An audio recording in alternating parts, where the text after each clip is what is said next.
Hard fought. Give St. Peter's a lot of credit. I thought they had a nice little plan, and we were worried about them making threes.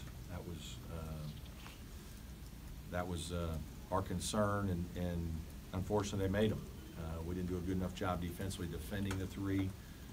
I thought they did a nice job of semi-stalling in the game and just kind of making the possessions really, really long and shortening the game. And so, it's really hard to win when you get it beat 10-2 in threes. It's a discrepancy there in points is enormous. And we told our guys that we thought we would win the game with the free throw line. And before the game, we told them that was one of our keys to the game. And that's what we did, especially in the second half. I thought we really attacked the paint with the pass, with the drive, and guys did a good job of converting free throws, 23 out of 30. That was really good to see. So we made enough big plays down the stretch. Had a couple disappointing stops defensively late where one of them was a play that we walked through a couple times and had a busted coverage and gave them a three. But I'm proud of the way our guys fought because this was kind of one of those bumper grinder games where you don't have a lot of positive momentum. You don't get as much momentum and excitement when you have to go make free throws. When you make a three or you have a great drive and score, it kind of energizes you. When you get fouled and go to the free throw line, it's not really an energizing play. And so I felt like the whole night we were constantly just playing in a way that the game was hard. Long possessions, and they'd backbreak you with a couple threes late, and then offensively you'd do some good things and get it in there, and they'd foul you, and then you have to go make free throws. And it's a hard way to win. So we didn't play great tonight, but St. Peter's deserves credit for the way they played, and I am proud of the way our guys fought to the end and found a way to win. Elijah didn't get the start tonight, but big second half. Why didn't he start, and then how proud of you for that second half? Just a little discipline issue that we needed to take care of, and I think it's fine. But I thought he was the key to the game. Obviously his size inside, and when he was out there he was a problem for them, and so we went to him, and obviously he delivered. Coach, it looked like Marquise hurt his knee there at the end. How concerned are you about him? Will he have to get an MRI? Yeah, he will tomorrow morning, so I'm very concerned, and he was the guy that kind of got us going, especially in the first half, and he's obviously one of our most important players, and we'll see what happens. Obviously, we'll hope for good thoughts, but we won't know much till tomorrow.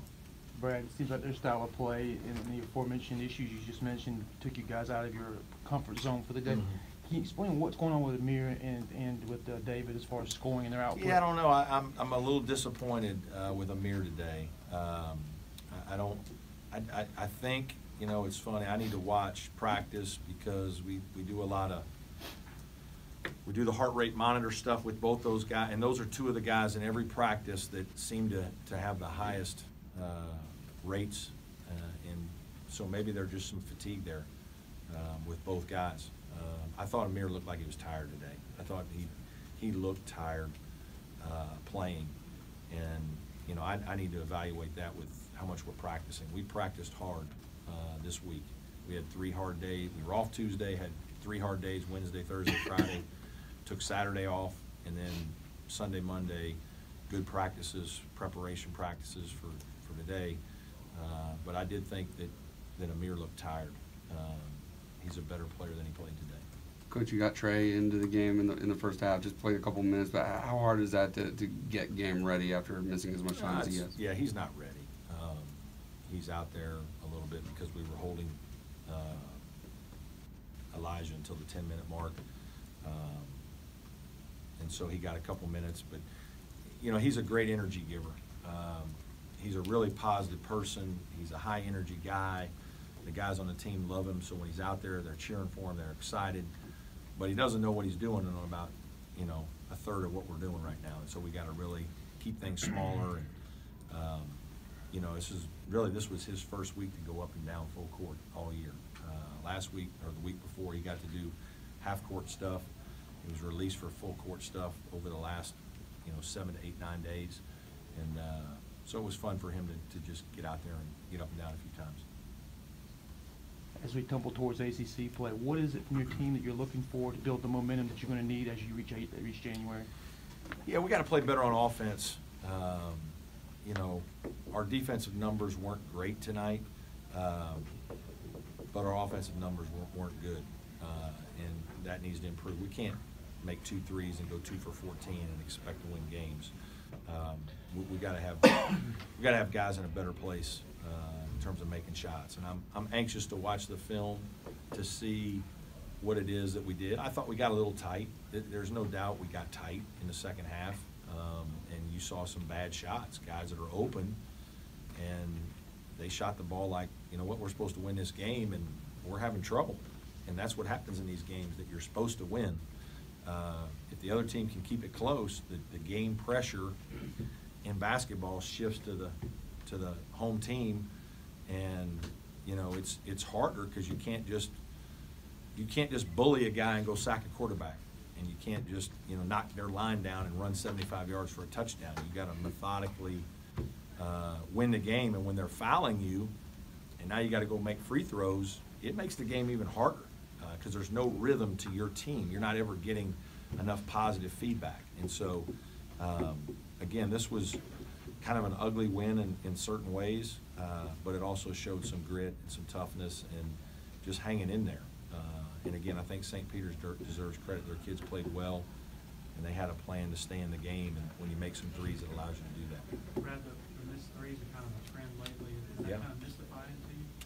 A little bit, because, I think we're a better shooting team than we're showing. I have to go look and see what we're looking like. I'm anxious, again, on this one, I'm anxious to see what it looks like. I thought we had some good shots tonight, and we didn't make any of them. We're not taking as many as we did earlier in the season, which is somewhat good because this was a game we were emphasizing paint over the three. But when we did take threes tonight, we weren't very successful. Coach Clyde's always seemed to be a competent player, but how big was that clutch basket for a guy like him? Huge basket. I thought he played well tonight.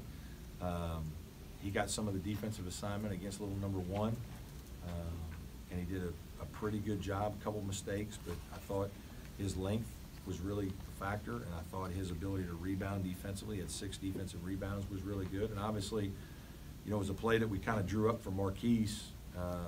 Marquise thought he could go, and then he gets out there in the middle of the play. I don't know what he's doing. And he flips the ball to Clyde, and basically he's like, hey, man, you take it.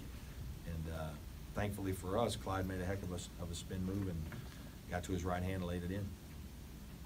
Any more questions?